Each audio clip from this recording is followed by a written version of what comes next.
sans plus tarder, je vais vous présenter le thème de la conférence d'aujourd'hui. Donc, nous sommes très heureuses d'accueillir Sonia Elie, qui est chercheure dans l'équipe, qui est chercheure d'établissement à l'Institut universitaire Jeunes en difficulté du CIUS, du Centre-Sud de l'île de Montréal. Sonia est également professeure associée à l'École de travail social de l'Université de Montréal et à la Faculté d'éducation de l'Université de Sherbrooke. Sonia réalise depuis de nombreuses années des travaux de recherche sur les trajectoires des enfants suivis en protection de la jeunesse. Elle s'intéresse à l'épidémiologie de la maltraitance. C'est la chercheure responsable de l'étude d'incidence québécoise sur la maltraitance que vous connaissez peut-être. Et elle est très impliquée depuis 2007 dans l'évaluation des impacts de la loi sur la protection de la jeunesse, avec en toile de fond les questions sur la stabilité des mesures de placement. Et c'est sur ce thème-là que nous l'avons conviée ce matin. Alors, nous sommes très heureux de l'accueillir. Elle va vous présenter. Le titre de sa conférence, c'est « Comment ont évolué les trajectoires de placement des enfants depuis les modifications apportées à la LPJ en 2007 ». Donc, c'est le bilan de la plus récente évaluation des impacts de la LPJ qui a été déposée au ministère au début de l'été. Bien, bonjour à tous. D'abord, je voulais remercier l'équipe Placement Adoption pour l'invitation à inaugurer ce colloque avec la conférence d'ouverture. Ça me fait plaisir d'être là. Ce que je vais vous présenter aujourd'hui, ça va un peu mettre la table, dans le fond, à tous les autres séminaires parce que ça va être vraiment un survol de tous les différents éléments, tous les différents enjeux du placement, donc la clarification du projet de vie, les durées de placement, les types de milieux substituts. Je ne pourrais pas aller en profondeur dans chacun de ces thèmes-là, puisque de toute façon, ça va être abordé dans les prochains séminaires. Donc, je vais essayer de m'adapter à la composition de notre groupe aujourd'hui. Je sais qu'il y en a qui connaissent très bien le système de protection, d'autres un petit peu moins. Donc, je vais quand même ramener des notions de base pour qu'on soit tous au même niveau par rapport à certaines notions, mais je vais passer relativement rapidement là-dessus. Là, c'est la première fois que je fais une conférence en virtuel, alors j'espère pouvoir capter votre attention là, dans la prochaine heure où je vais vous présenter des résultats et des réflexions. Donc, j'aurais pu avancer ma diapo, je n'y ai pas pensé.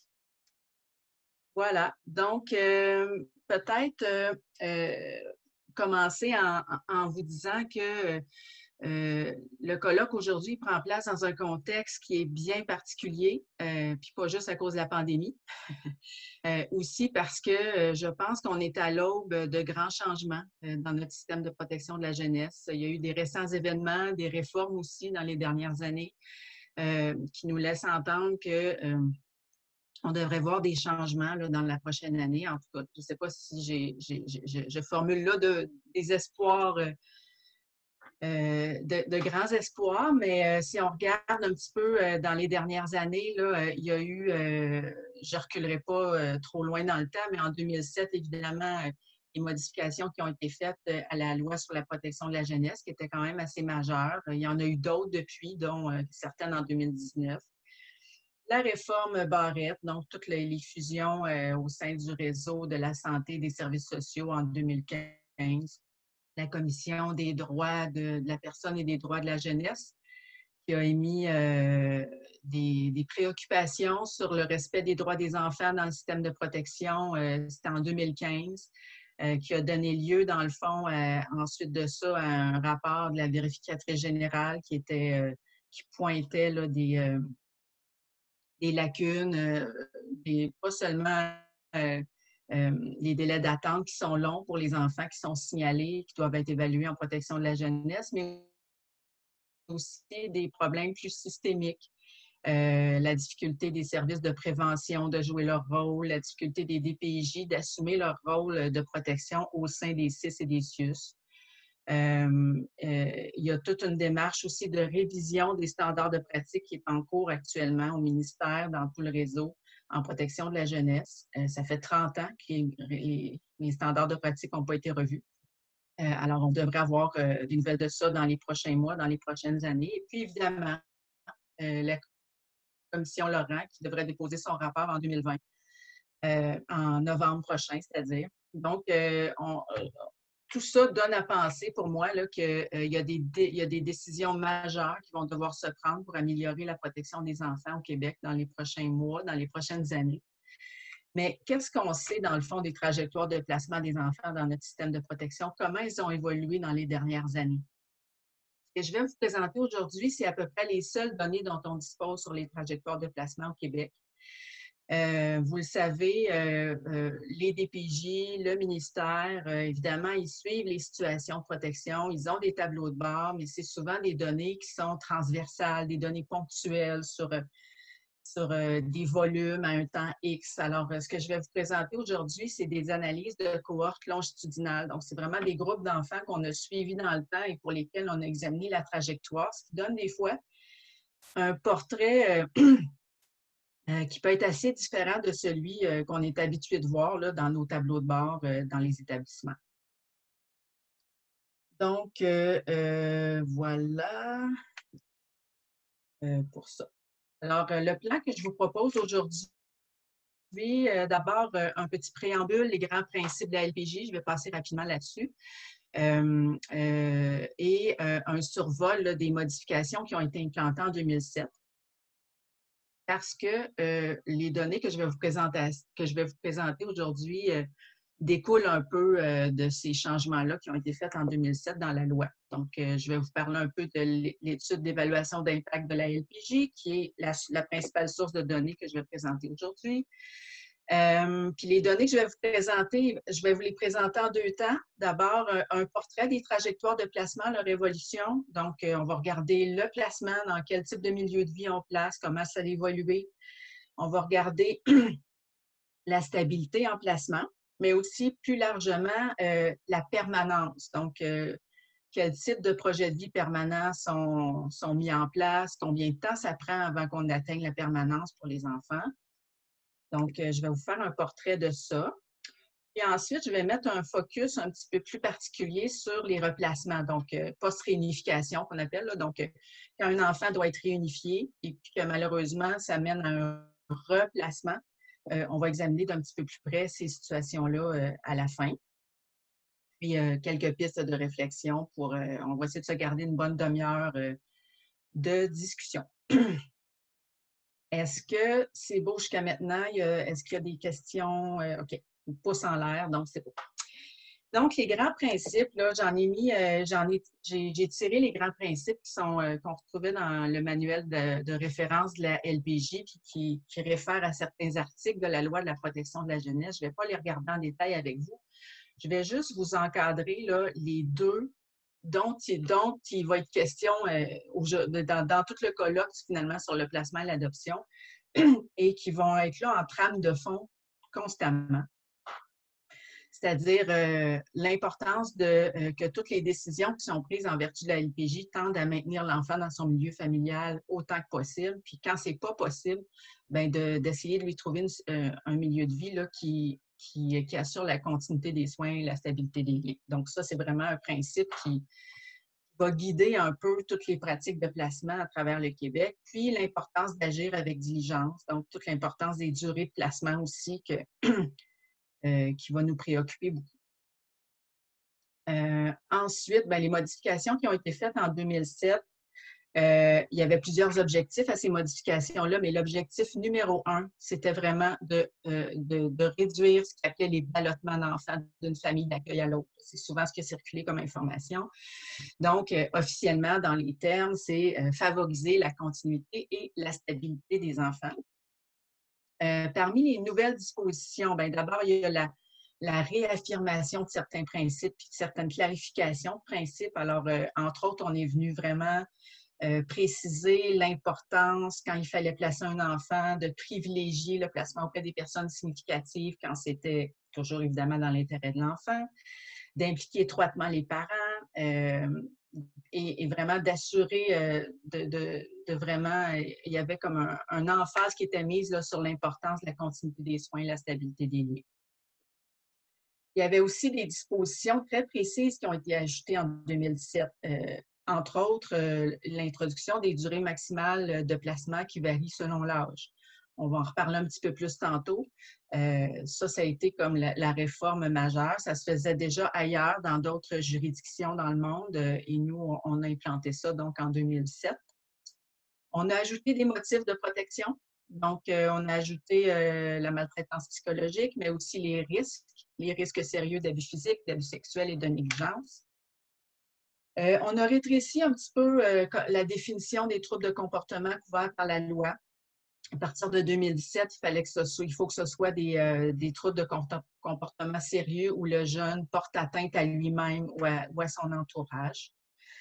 Et puis, là, j'attire votre attention sur un tout petit article qui a été ajouté dans la loi en 2007 et qui fait en sorte qu'aujourd'hui, vous pouvez nous entendre, vous partager avec vous des données. C'est l'article 156.2 qui oblige le ministère à évaluer périodiquement la stabilité des enfants suivis au Québec en protection de la jeunesse et à le faire aux 5 ans. Et donc, c'est en vertu de cet article-là que nous, on a été mobilisés, on a été mandatés là, dès le premier cycle d'évaluation, donc en 2008, pour faire cette évaluation-là, puis cet examen-là de la stabilité des enfants. Alors, je vous montre un peu comment on a procédé à chacun des cycles. D'abord, l'évaluation d'impact, vous allez voir ça dans ma présentation ELPJ, c'est évaluation d'impact de la LPJ. Il y a eu 3 cycles jusqu'à maintenant. Ce que je vais vous présenter aujourd'hui, c'est surtout les données du cycle 3, le dernier, le plus récent, qui vient d'être déposé là, au ministère durant l'été et qui va être déposé à l'Assemblée nationale à son ouverture cet automne, donc d'un jour à l'autre. C'est donc des données qui sont présentées en primeur aujourd'hui.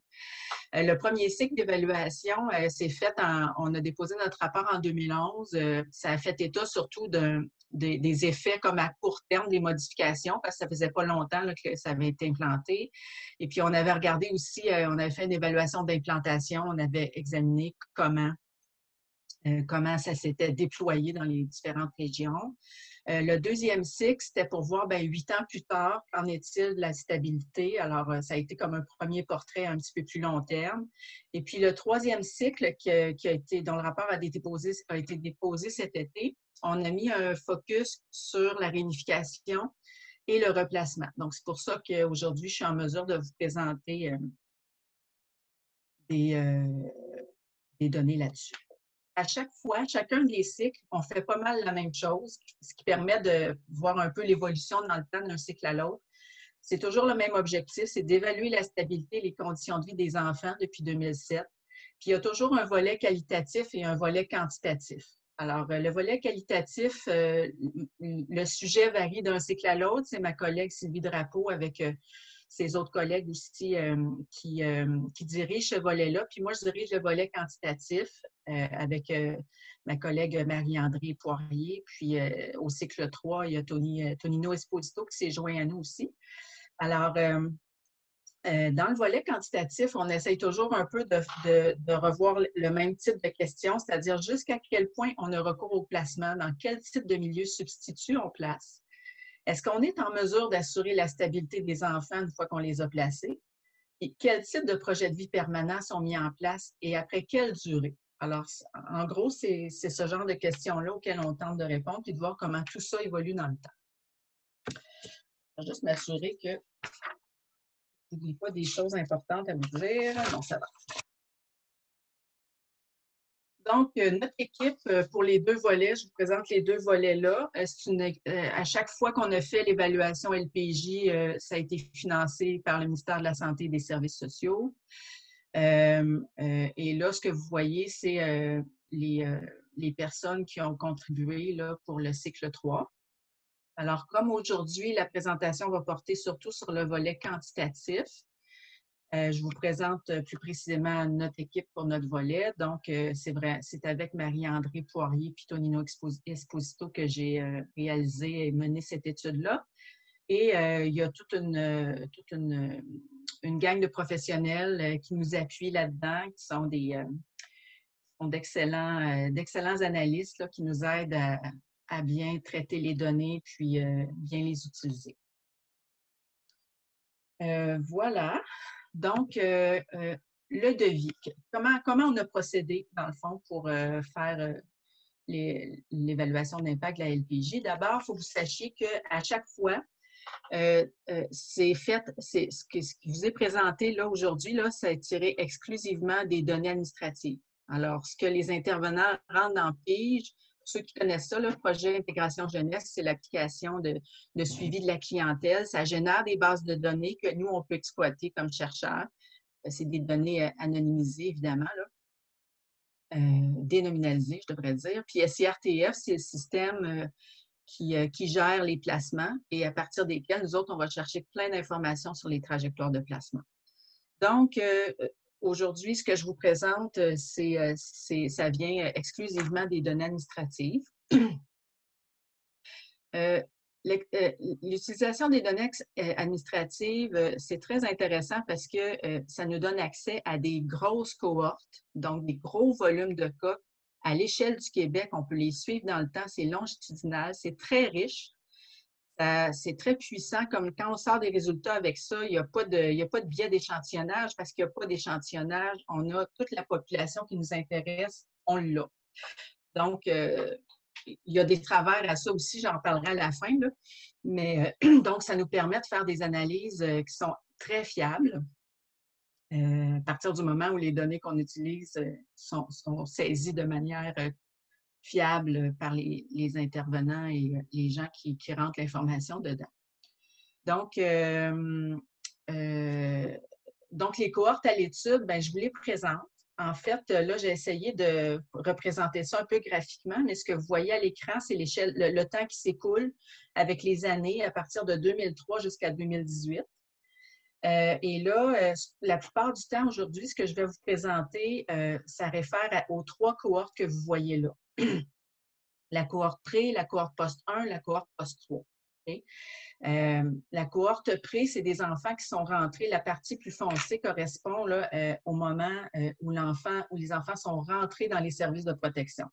Alors, on a pris tous les enfants qui rentraient de 2003 à 2004, qui sont rentrés en protection pendant cette année-là, puis on les a suivis jusqu'en juillet 2017.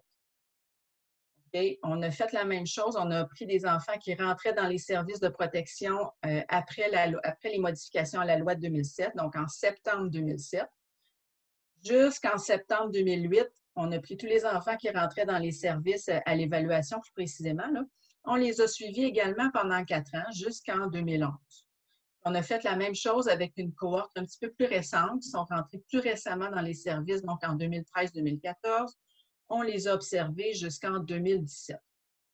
Alors, on se retrouve avec, on se retrouve avec 3 cohortes qui ont des durées d'observation équivalentes d'autour de 4 ans chacune et qui sont composées grosso modo de 10 000 enfants chacune. Puis on va regarder à travers ces 3 cohortes-là, ces 3 temps de mesure-là, comment se présente la trajectoire de placement, comment ça a évolué à travers les 3 cohortes.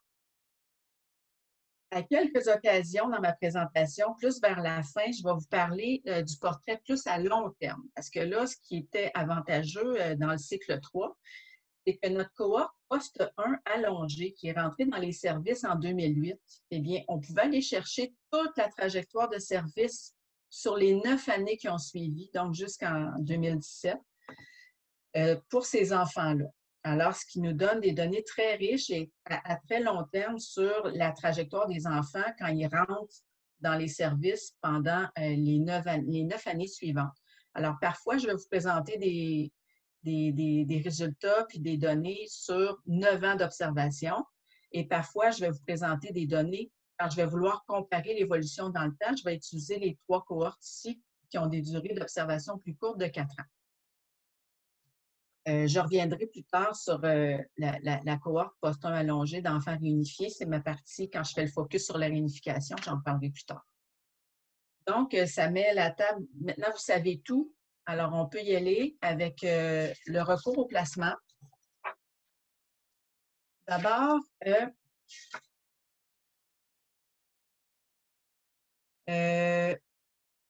D'abord, c'est quoi le placement, puis où est-ce que ça peut survenir dans l'ensemble du processus de protection? Comment on a défini le placement aussi dans notre étude à nous, là, dans notre façon d'évaluer ça? Je fais un petit retour sur le processus de protection que la plupart d'entre vous connaissez probablement, mais ça va nous permettre de mettre quelques chiffres aussi. Là, j'ai tiré ces données-là du plus récent bilan des PJ de 2020. Donc, si on regarde à l'entrée du système de protection, il y a les signalements.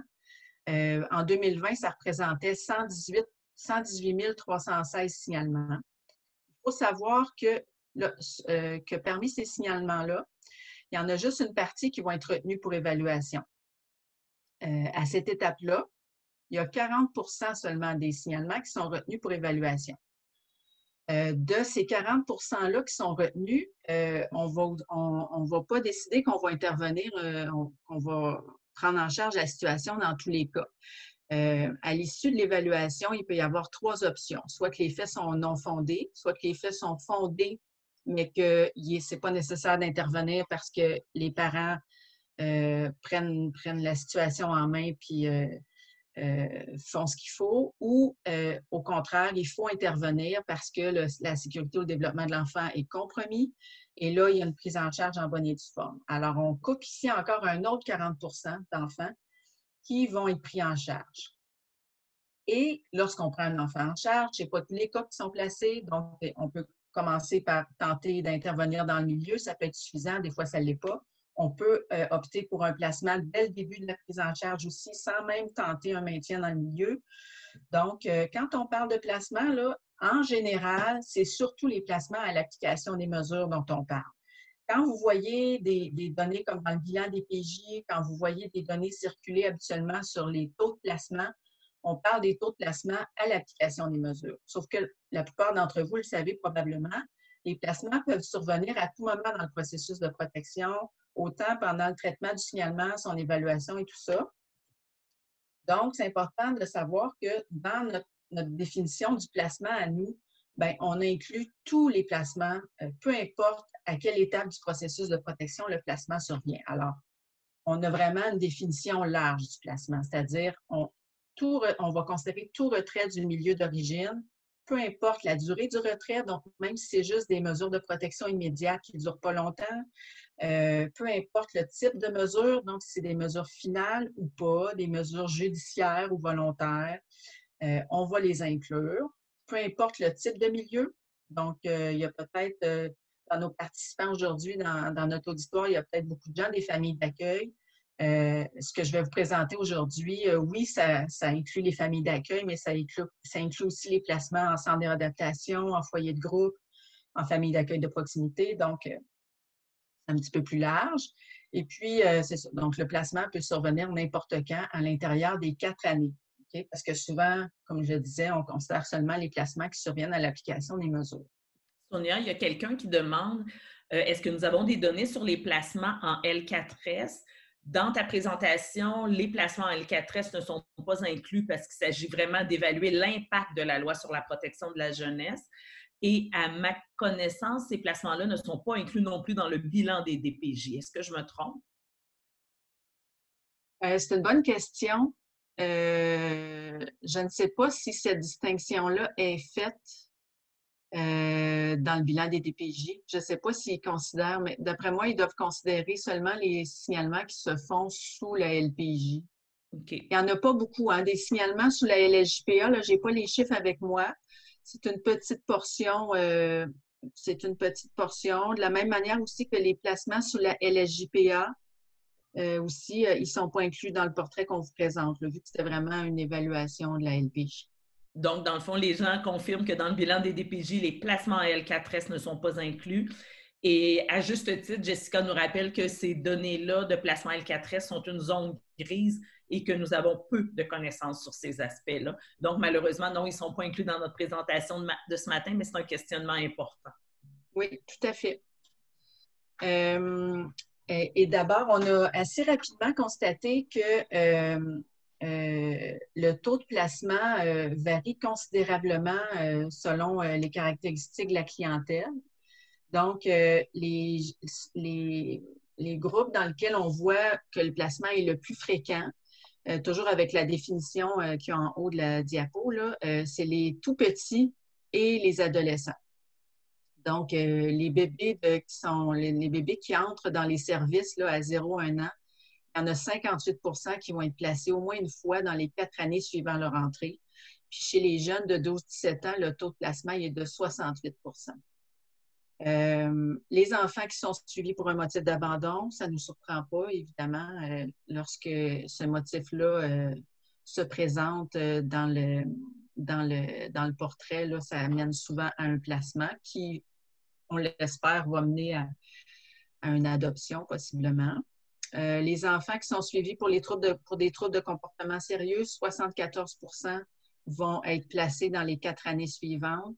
Puis ceux qui ont un signalement fondé antérieur. Alors, il semble que quand on accumule là, les signalements, ça augmente le risque de placement dans les signalements ultérieurs. Maintenant, comment ça a évolué le recours au placement dans nos 3 cohortes? Là, c'est ça que vous voyez à l'écran. Donc, notre cohorte ici, celle avant les modifications, donc en 2003, les enfants qui sont rentrés tout de suite après les modifications en 2008, puis la cohorte plus récente de 2014, des enfants qui sont rentrés cette année-là dans les services.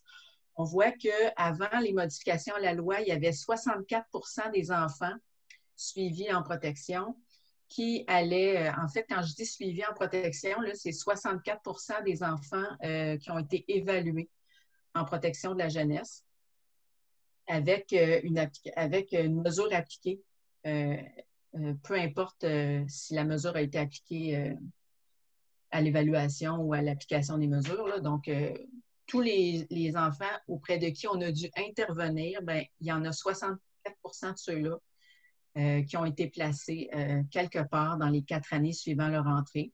Et ça a diminué à 59 après la loi, puis ça a continué de diminuer en 2014 à 49 Ça représente une baisse de 24 dans le taux de placement. Alors, c'est une baisse qui est significative, qu'on observe aussi un peu partout dans le monde, peut-être sauf en Australie, là, mais si je ne me trompe pas, en Angleterre, aux États-Unis, c'est aussi une tendance qu'on observe.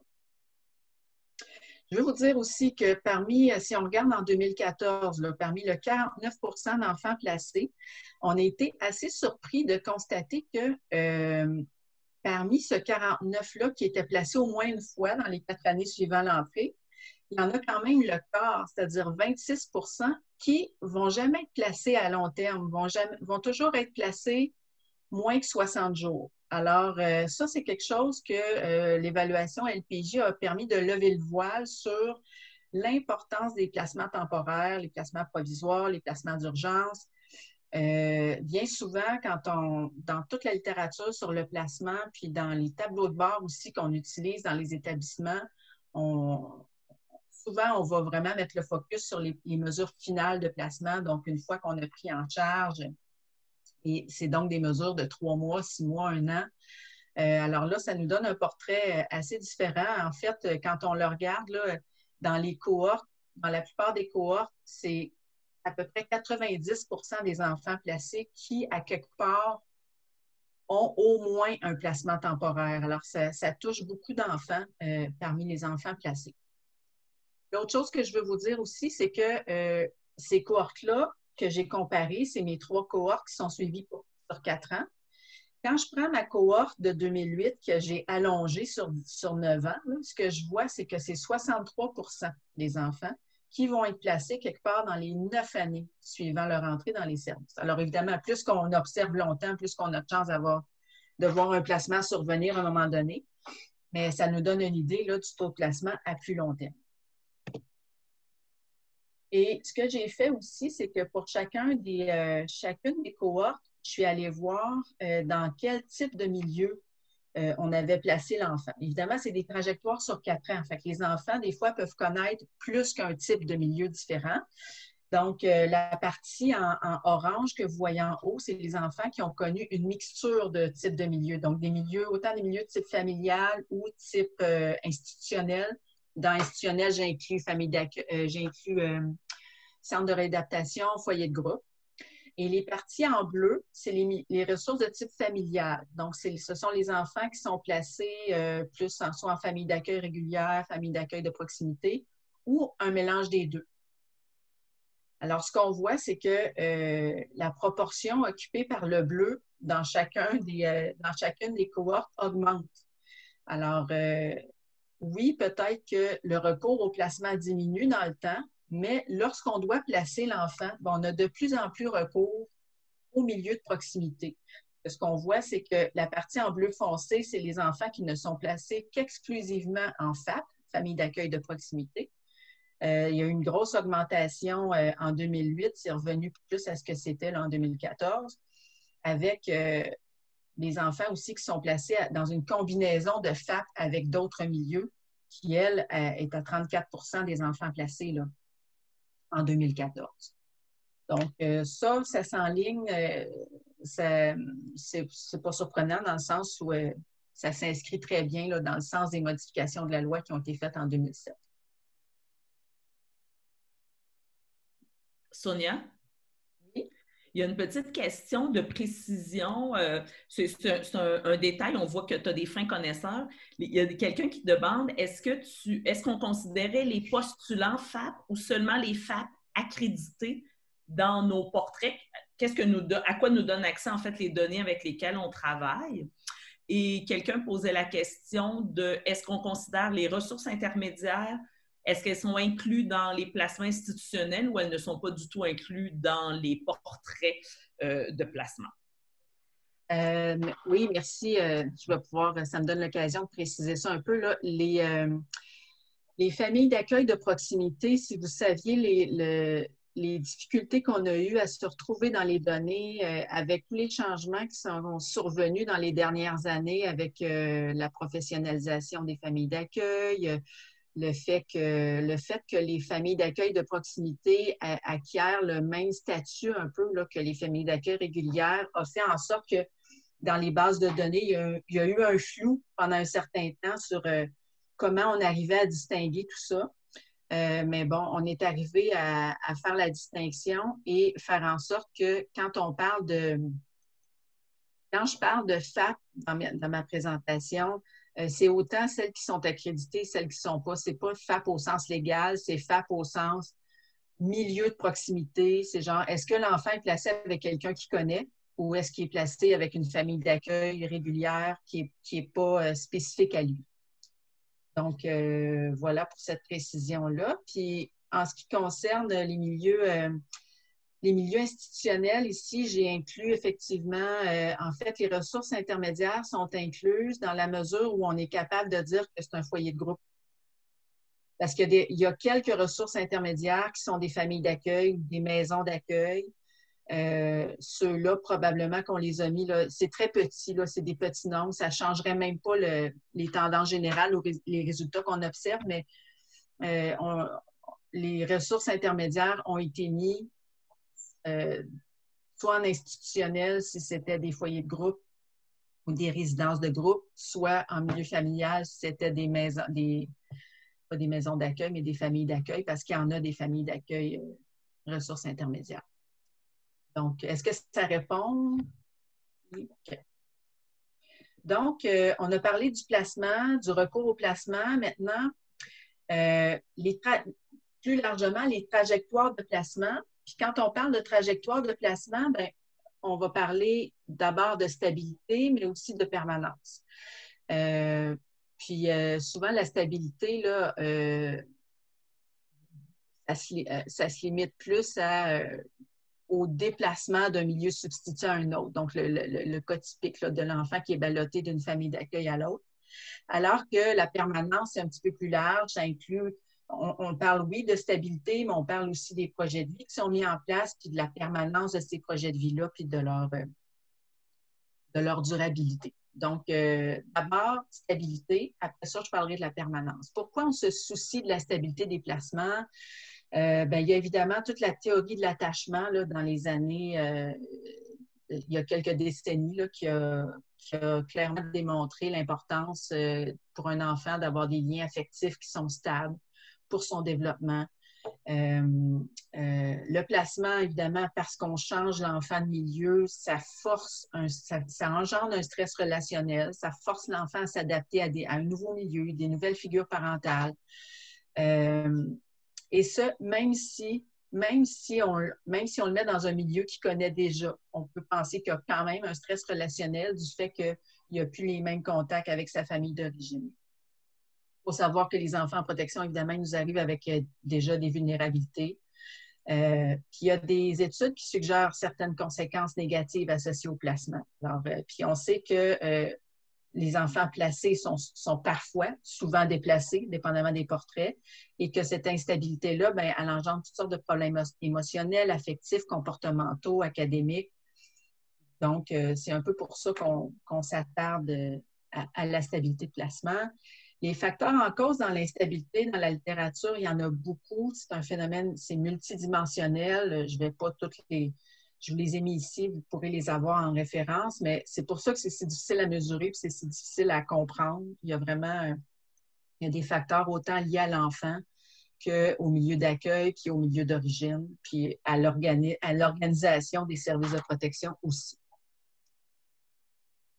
Je vous présente, avant de vous montrer des données sur les trajectoires de placement qu'on a observées, je vous montre un cas typique d'un exemple de trajectoire de placement. C'est un schéma que j'utilise souvent pour comprendre des fois la complexité que ça peut représenter. Alors, ce que vous voyez à l'écran, c'est le temps qui s'écoule sur la bande horizontale avec les parties pleines correspondent aux périodes passées en placement. Les parties en pointillés correspondent aux tentatives de réunification. Puis là, ce qu'on voit, c'est un enfant qui a été d'abord placé dans le milieu A, déplacé dans le milieu B, déplacé encore dans le milieu C, donc 3 milieux différents dans le même épisode de placement. On tente une réunification qui ne fonctionne pas, on le replace dans un 4e milieu qu'il ne connaît pas. On tente encore une réunification qui ne fonctionne pas encore, puis là, on le replace dans un milieu, mais un milieu qu'il connaissait déjà.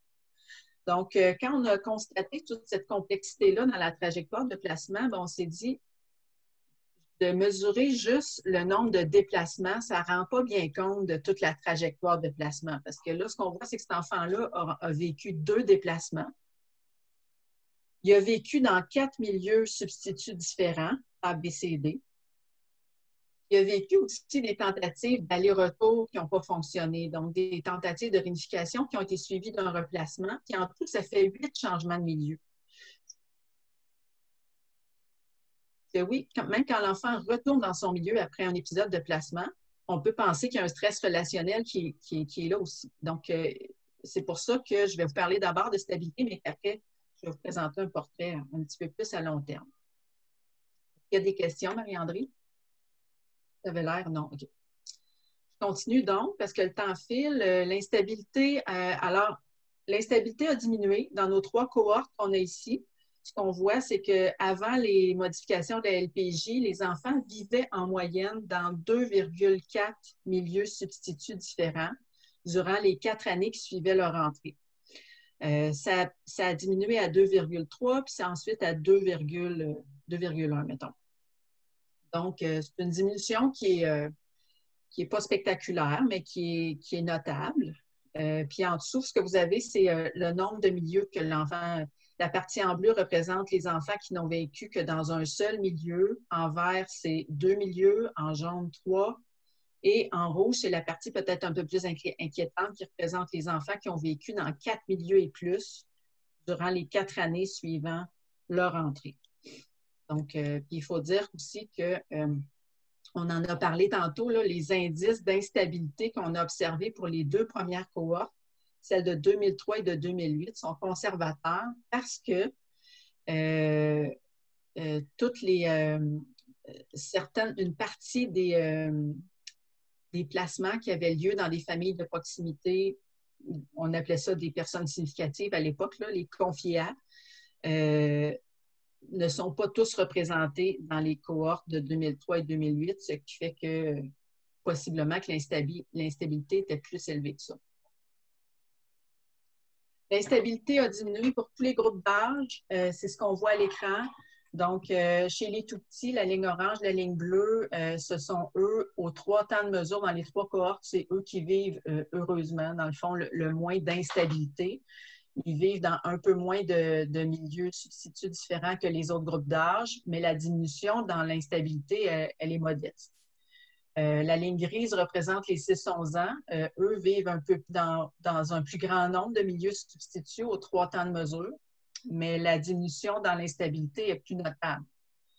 La ligne en jaune, c'est les adolescents qui, eux, vivent dans beaucoup plus de milieux substituts, mais avec une diminution plus importante aussi dans l'instabilité au fil du temps. Je reviens à ma diapo de tantôt qui représentait mes 3 cohortes. Là, si je m'attarde spécifiquement à la cohorte de 2014, là, je savais aujourd'hui qu'on allait avoir des gens, des familles d'accueil dans notre auditoire. Alors, j'ai regardé un peu, si on regarde juste la cohorte de 2014, comment se présente l'instabilité selon le type de milieu substitut. Alors, ce que vous voyez là, c'est que j'ai formé des groupes selon le type de milieu substitut que l'enfant a visité dans ma cohorte. Alors, j'ai regardé les enfants qui n'ont vécu que dans des FAP, dans des FAP seulement ou dans des FAP avec autre chose. Les enfants qui n'ont vécu que dans des familles d'accueil, ceux qui n'ont vécu qu'en milieu institutionnel et ceux qui ont vécu une mixture de milieux. Et ce qu'on voit, c'est que le nombre de milieux moyens là, sur les 4 années, bien, il est le plus faible ici. C'est-à-dire parmi les enfants qui n'ont vécu exclusivement en famille d'accueil régulière, si je peux dire. Ils sont 65 de ces enfants-là à n'avoir connu qu'une seule famille d'accueil durant les 4 années. Ça nous a surpris un peu. On s'attendait à ce que, connaissant la réputation puis des FAP, là, des familles d'accueil de proximité, puis la grande stabilité qu'on leur reconnaît, mais il faut savoir, puis j'aurai l'occasion de vous en parler un petit peu plus dans mon séminaire là, que je vais donner dans quelques semaines. On réalise que les milieux de proximité sont beaucoup utilisés en début de processus, le temps qu'on évalue la situation, puis qu'on trouve un milieu à plus long terme, ce qui fait peut-être que ça arrive peut-être quand même assez souvent que le FAP est combiné à d'autres milieux, puis là, ça engendre un nombre de milieux visités qui est un petit peu plus. Voilà pour la première partie qui était sur la stabilité. Maintenant, pour ce qui est de la permanence. Alors, si on y va un peu plus largement, quel portrait on obtient?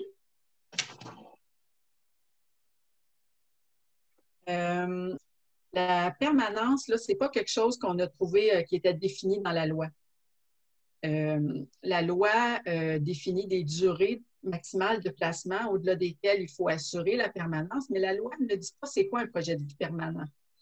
Ce sont les DPJ qui se sont dotés d'un cadre normatif là, sur les projets de vie. Et ça, c'est les principaux projets de vie qu'on considère qui tendent vers la permanence au Québec. Donc, évidemment, le projet privilégié, le maintien dans la famille, la réunification, l'adoption, la tutelle, le placement à majorité, qui est, je ne suis pas certaine, c'est pas clair là, dans les écrits, ce qu'on voit sur le placement à majorité, mais ça ne semble pas être si répandu que ça de considérer le placement à majorité comme un type de permanence, alors que nous, c'est peut-être pas notre premier choix au Québec, mais c'est parmi la gamme d'options possibles de permanence qu'on va envisager pour un enfant. Et la préparation à l'autonomie, qui est habituellement envisagée plus pour les plus vieux. Vous connaissez sans doute l'article 91.1 de la LPJ qui vient cadrer un peu les durées maximales de placement, au-delà desquelles il faut statuer sur un projet permanent, il faut actualiser un projet permanent. Ces durées-là ont été établies selon l'âge de l'enfant et c'est de 12 mois pour les enfants les tout petits. C'est de 18 mois pour les enfants de 2 à 5 ans et c'est de 2 ans pour les enfants de 6 à 17 ans dans le système. Avant de vous présenter nos résultats sur la permanence, je voulais partager avec vous des notes qu'il faut garder en tête, des notes importantes. D'abord, ça nous est apparu impossible d'écrire la permanence des enfants, les types de permanence pour les 0-17 ans. Alors, il a fallu diviser ça en tranches d'âge. Alors, ce que je vais vous présenter, je vais les avoir séparés en fonction de ces groupes d'âge-là ici. Mais aussi, il faut se rappeler que le type de permanence qu'on va vous présenter, c'est dans nos cohortes qui ont été observées pendant 4 ans. C'est dans la plus récente cohorte que j'ai choisie, donc celle de 2014. Et évidemment, quand l'enfant est observé sur 4 ans, il peut y avoir plus qu'une tentative de permanence. Ce que je vous montre, c'est le statut après 4 ans d'observation. Donc, c'est le dernier type de permanence qu'on a tenté d'actualiser. C'est celui-là que je vous présente. Donc, sans plus tarder, on y va. Donc, si on prend les enfants qui sont placés en très bas âge, donc placés à l'âge de 0 à 1 an, c'est quoi leur statut de permanence 9 ans après leur entrée dans les services? Alors, ce qu'on voit, puis ça nous a surpris un peu, c'est juste la manière l'angle dans lequel on regarde, c'est que la moitié de ces enfants-là vont aboutir adoptés 9 ans plus tard. On voit souvent l'adoption comme des plus petites portions de notre clientèle, mais quand on les prend tout petits à 0 à 1 an, puis on les suit pendant 9 ans, bien, on se rend compte que la moitié de ces enfants-là vont finir par être adoptés avec, par exemple, une durée DMH, je m'excuse, là, c'est la durée maximale d'hébergement, donc c'est la fameuse durée prévue par la loi, là, dépassée dans 98 % des cas. Donc, la réunification, c'est le type de permanence où la durée maximale d'hébergement est le moins dépassée, si on regarde les autres types. Mais il y a quand même presque le tiers des enfants réunifiés qui ont dû être placés à l'intérieur de notre 4 ans d'observation. Donc, la réunification se fait relativement rapidement, mais amène quand même assez souvent vers un replacement. La partie en jaune-orange, ce sont les placements à majorité. L'ordonnance à majorité survient alors que la durée maximale est dépassée aussi dans 87 % des cas. Puis il y a 13 % le placement à majorité, ce n'est pas une garantie de stabilité, hein, parce que ce qu'on a observé, c'est qu'il y a une partie des enfants qui doivent être déplacés de milieu substitut après l'ordonnance à majorité. La partie en gris, c'est les tutelles. Il n'y en a pas beaucoup. 8 % des tout-petits finissent en tutelle après une durée dépassée également. Puis la partie en rose, c'est les enfants qui sont sans tentative de permanence. Alors, heureusement, il y en a seulement 6 % mais il y a quand même 6 % là, des enfants qui sont rentrés en placement à 0 à 1 an et pour qui on n'a pas tenté de réunification, on n'a pas d'ordonnance à majorité, on n'a pas tenté de tutelle, puis on n'a pas tenté de réunification après 9 ans. Voilà. Et comment ça a évolué dans ce groupe d'âge-là, comment la permanence a évolué? On voit que l'adoption sur notre période d'observation, elle est en baisse. Le placement majorité est en hausse. Puis il y a moins d'enfants sans permanence qu'avant. Donc ça peut être un bon signe. Si on regarde maintenant l'autre groupe d'âge, donc pour les enfants qui sont placés plus à l'âge de 2-5 ans, bien, ce qu'on voit, c'est que l'adoption est beaucoup moins fréquente. Hein? Au lieu d'être la moitié, c'est 11 % des enfants seulement. Et la plupart de ces enfants-là sont placés à majorité. 43 % des tout-petits qui rentrent à un bas âge comme ça vont se retrouver 9 ans plus tard avec un placement à majorité qui, dans le 3/4 des cas, l'ordonnance va être survenue là, au-delà de la durée maximale prévue en placement dans 74 % des cas. Ici, je vous ai mis un peu pour les placements à majorité, dans quel type de milieu avait lieu le placement, ils ont été placés. Puis on voit que 50 % ont été placés là, en famille d'accueil ou 34 % en famille d'accueil de proximité combinée avec d'autres choses. Donc, le placement à majorité s'effectue surtout en milieu familial. Comment ça a évolué dans ce groupe d'âge-là? La réunification est en baisse. Elle se maintient moins bien aussi. L'adoption aussi est en baisse. Mais le placement à majorité est en hausse. Il est plus stable qu'avant. Il s'actualise plus rapidement qu'avant. La tutelle aussi est en hausse, même si c'est une petite portion des cas, là, 6 % seulement.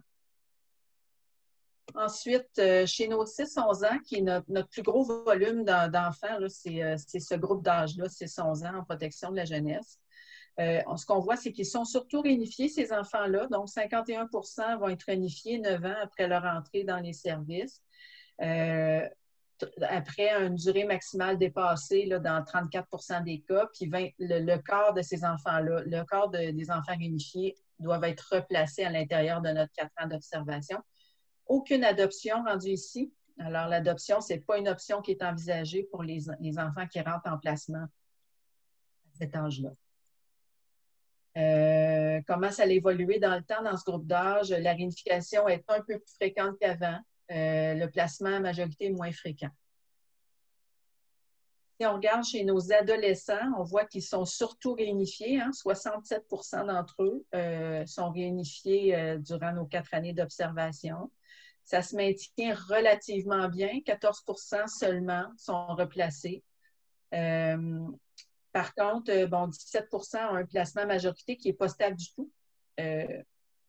35 des placements à majorité doivent être déplacés.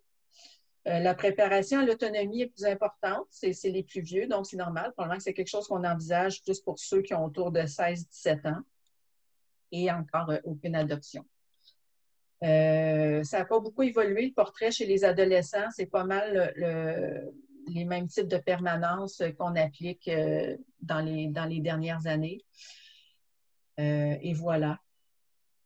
Je termine, avant de faire un petit wrap-up, je termine avec les durées de placement.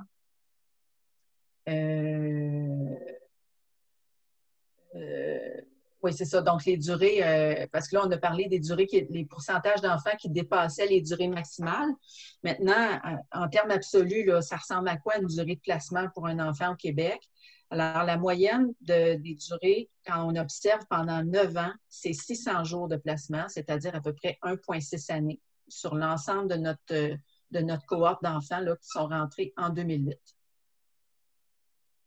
Évidemment, la durée de placement varie beaucoup selon l'âge de l'enfant et selon la problématique. Les enfants qui sont suivis pour abandon, c'est eux qui ont la plus longue durée, probablement le temps que le processus d'admissibilité à l'adoption prenne place, puis on puisse mettre fin au placement LPJ. Puis là, je vous mets en garde pour la durée de placement ici chez les ados, qui est plus courte que les autres parce que chez les enfants qui sont rentrés dans les services à l'adolescence, ce n'est pas tous ces enfants-là qui ont pu être observés sur 9 ans avant 2017. Donc, c'est normal qu'on ait des durées plus courtes pour ce groupe d'âge-là. Je vais passer rapidement là-dessus pour pouvoir en venir à ma petite synthèse sur qu'est-ce qu'il faut retenir concernant les trajectoires de placement, ce que j'aimerais que vous reteniez.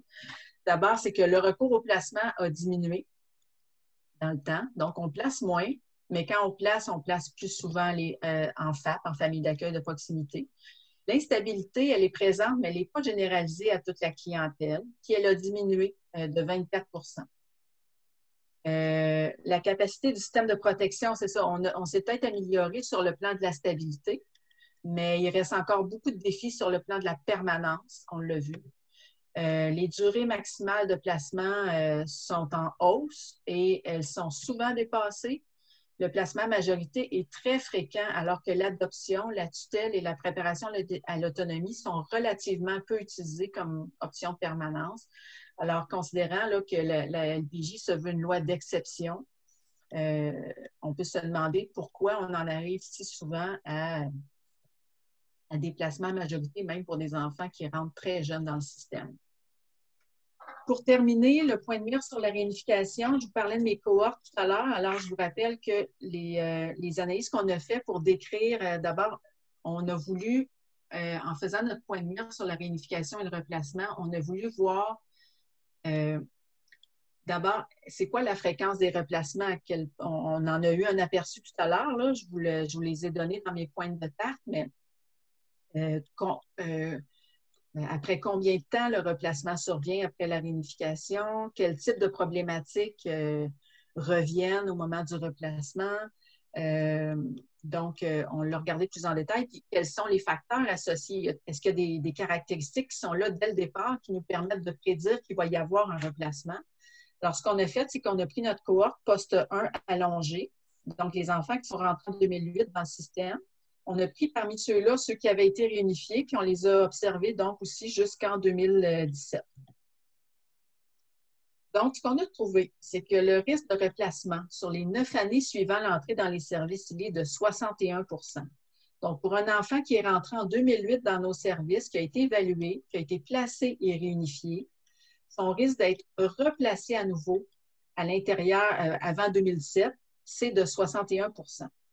Le risque, il est le plus élevé pour les 0-1 an, puis pour les 12, je m'excuse, c'est pas 12-17, c'est les 12-15 ans ici, c'est une erreur que j'ai faite. Donc, il est de 64 et 65 %, donc chez les tout-petits et chez les adolescents. Le replacement survient la plupart du temps dans la première année après la réunification. Vous voyez là, à l'intérieur de 0,3 mois dans 42 % des cas, puis entre 3 mois et 11 mois que le replacement survient dans 35 % des cas. Donc, ça survient assez rapidement. Puis dans 67 % des replacements, ils surviennent alors que le dossier initial est toujours actif en protection de la jeunesse. Et ça, c'est quelque chose qu'on a trouvé aussi, c'est que souvent les services se prolongent. On ne ferme pas le service tout de suite, c'est probablement souhaitable aussi. Une fois qu'on réunifie, on reste dans l'entourage pour s'assurer que tout se passe bien. Mais ça arrive, il y a 77 % des replacements qui surviennent alors que le dossier est toujours actif. Ensuite, on a fait une analyse plus détaillée, plus approfondie pour essayer de voir quels sont les facteurs qui sont là et qui permettent de prédire qu'il pourrait y avoir un replacement. On l'a fait séparément pour chaque groupe d'âge. Je vous montre ce que ça donne. On a inclus dans notre modèle toutes les variables qui se sont révélées associées au replacement dans la littérature, puis toutes celles qu'on a vues dans nos données comme qui apparaissaient reliées au replacement. Et on les a inclus dans notre analyse. Et là, la minorité ethnoculturelle, ce qu'on voit, c'est que ça n'a pas un effet très marqué à travers tous les groupes d'âge. Il y a juste chez les enfants qui sont réunifiés à l'âge de 6-11 ans où le fait d'être noir réduit le risque de replacement comparativement au fait d'être caucasien. Vous allez voir, je vais vous expliquer ça, là, les petits signes.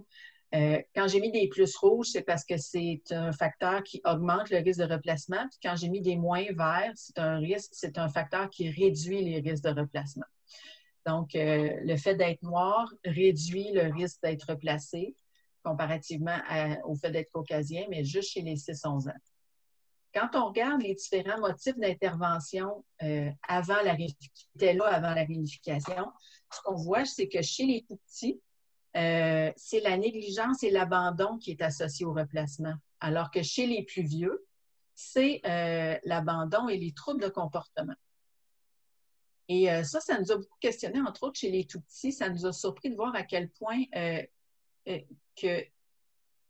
comment on peut expliquer qu'il y a eu une réunification en si bas âge pour des enfants pour qui il y avait des motifs d'abandon au dossier. Pourquoi on les a réunifiés alors qu'il y avait un motif d'abandon dans leur courte trajectoire de moins d'1 an ou de moins de 2 ans, là, parce que c'est des tout-petits. Alors ça nous a questionné un peu, je vais y revenir tantôt. La négligence, ça nous a moins surpris parce qu'on sait que c'est une problématique qui est plus chronique, qui pose beaucoup de défis dans l'intervention en protection en général. Et les troubles de comportement aussi, c'est quelque chose qui est habituellement associé à la récurrence et au replacement. Ensuite, on a regardé les milieux de vie dans lesquels l'enfant avait été placé. Est-ce que ça influence le risque de replacement? Et ce qu'on voit, c'est que dans ces deux groupes d'âge-là ici, là, oui.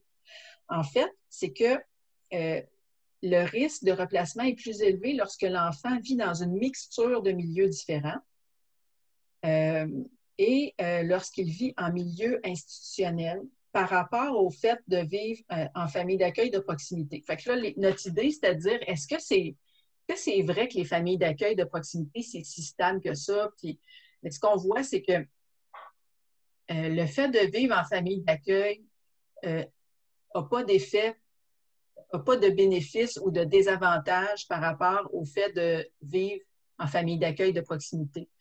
C'est vraiment la différence, elle est entre les types de milieux institutionnels et les types de milieux combinés. C'est ça qui augmente le risque.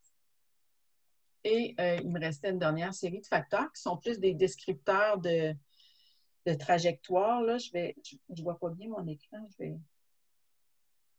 OK. Donc, les signalements antérieurs, dans la littérature, ça sortait comme très fort, comme un prédicteur de replacement, mais dans nos analyses, ça ne ressort pas. Ce qui ressort, c'est la durée cumulée en placement. Alors, plus les placements sont courts, et ça aussi, c'est observé ailleurs dans le monde, là, plus les placements sont courts, plus le risque de replacement est élevé. Puis la réunification antérieure, chez un groupe d'âge, quand il y a une réunification antérieure, ça augmente le risque que cette réunification-là, que la réunification ciblée dans l'étude mène à un replacement. Pour tenir de cette analyse-là sur la réunification et le replacement, c'est que la réunification, oui, elle est souvent utilisée, elle s'actualise plus rapidement, mais elle résulte en un replacement dans un nombre quand même considérable de cas, c'est 61% sur 9 ans.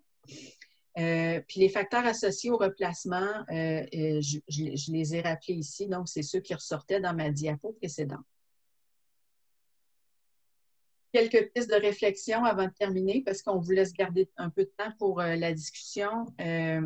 D'abord, une série de constats qu'on fait, c'est que les services se prolongent souvent après la réunification. Le replacement survient rapidement après la réunification aussi. Le risque de replacement augmente avec la présence d'abandon. Puis et les placements plus courts aussi augmentent le risque de replacement. Ce qui fait dire que ce qui nous fait penser, en tout cas, que parfois, est-ce que la réunification serait considérée comme un passage obligé vers la clarification du projet de vie? Si c'est le cas, ça serait assez préoccupant parce que le risque de replacement augmente à mesure que l'enfant cumule les tentatives de réunification qui ne fonctionnent pas. Alors, si on utilise la réunification parce qu'on est dans une impasse pour clarifier le projet de vie, ça a des impacts sur la trajectoire future de l'enfant. Alors, il faut garder ça en tête. Une autre chose qu'on observait, c'est que la négligence, les troubles de comportement, ça augmente les risques de replacement. Ce sont justement ces motifs-là qui tendent à se répéter. Ils étaient présents avant la réunification, puis ils tendent le plus à se répéter aussi, c'est la négligence et les troubles de comportement qui sont récurrents.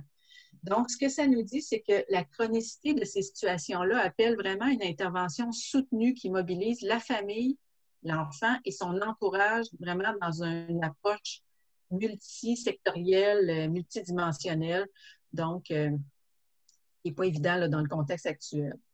Ce qu'on a vu aussi, c'est que plus le placement est court, plus le risque de replacement est élevé. Ça nous pose les questions suivantes. Je ne vois pas mon voie d'écran. OK. Donc, c'est que, est-ce que les durées maximales de placement imposées par la loi mènent à des réunifications trop hâtives? On peut se poser la question. Par contre, il faut inclure dans la balance le fait que la notion de temps, l'importance d'agir de manière diligente, la notion de temps qui est différente chez l'enfant, ça nous incite à le retourner chez eux dans les plus brefs délais, autant que possible. Mais en même temps, on sait que si les placements courts mènent à un plus grand risque d'échec de réunification, bien là, il faut tenir ça dans la balance. Puis avant tout, bien, il faut d'abord documenter les motifs de dépassement des durées maximales. Parce que ce qu'on a vu, nous, dans les données, c'est que dans bien des cas, même s'il y a un endroit où il faut noter les motifs de dépassement dans le système, là, ces données-là ne sont pas bien alimentées, de sorte qu'on ne sait pas pourquoi la durée a été dépassée. Parce que dans certains cas, peut-être que la durée est dépassée et que c'est souhaitable qu'elle le soit.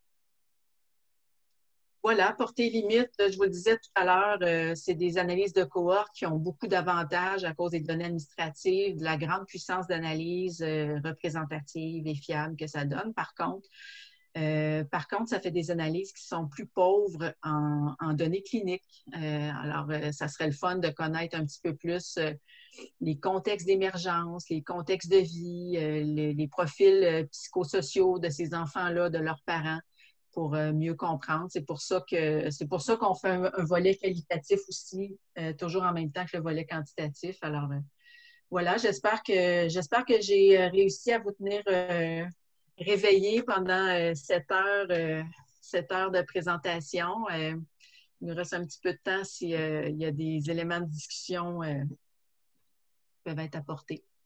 Merci beaucoup, Sonia. Merci du défi d'avoir traduit ces données qui sont complexes. Lorsque nous aurons l'autorisation du ministère, le rapport d'évaluation ELPJ3 sera déposé sur le site Internet de l'équipe. Vous allez voir, le rapport fait près de 400 pages. Donc, c'est tout un défi d'en synthétiser les principaux constats, défis relevés, avec aussi le défi de la distance. Merci beaucoup, Sonia.